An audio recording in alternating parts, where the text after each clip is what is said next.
Hello everyone, N3FJZ here. This video I will cover the calibration of the Si5351 main oscillator for the ZX front panel.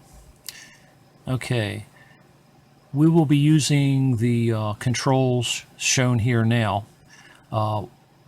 When I actually show you the display, I will not be able to show you the controls, so I just want to go over what we're going to be using. Okay, so we have the menu button is here, and the up and down buttons are here. This will allow us to select different items in the menus. Left and right will move the cursor for which digit will be changing, and the digit will be changed using the main tuning encoder. Okay, first off, we need to make sure that the GPS receiver is receiving a good signal from the satellite, and it's producing the 1 pulse per second output, which in my case on this particular breadboard I have the LED here indicating the 1 pulse per second, and that causes an interrupt to occur on the controller. And on the schematic, that is shown here, and it's also on my website. And we'll see here that this is the 1 pulse per second output.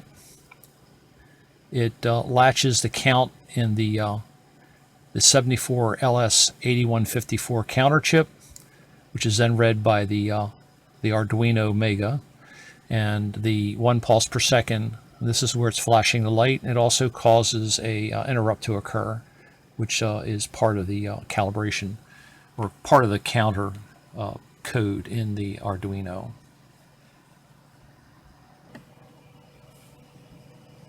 Okay, to calibrate from the main display, we select Menu, and we go down to Calibration, and hit the Menu Select button again.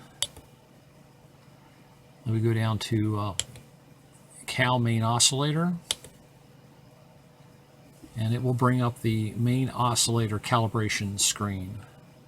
Okay, and using the down button, you will go to the oscillator trim, and looking at the reference signal, which should be 10 megahertz, we'll see here that it's 10 megahertz and 124 cycles, which is a little high.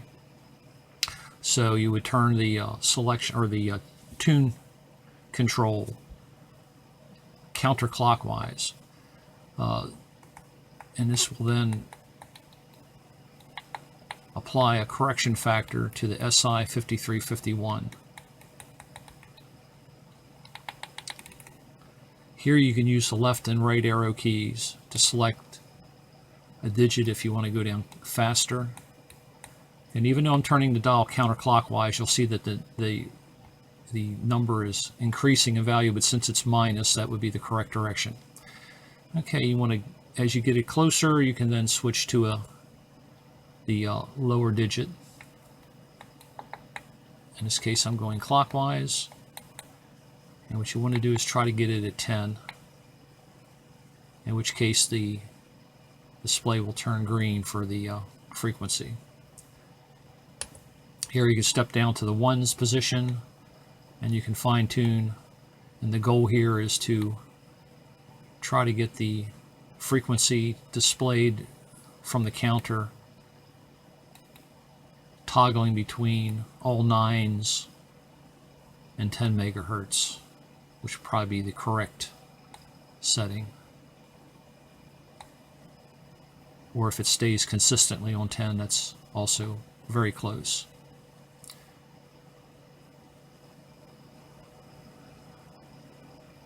Okay, once you have it dialed in, you will hit the Save button.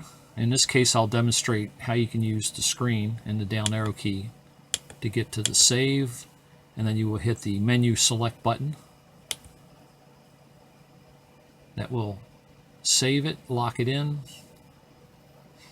So now your Si5351 is calibrated to the GPS 1 pulse per second. So theoretically, from the way I understand it, it should be pretty close to a atomic clock value.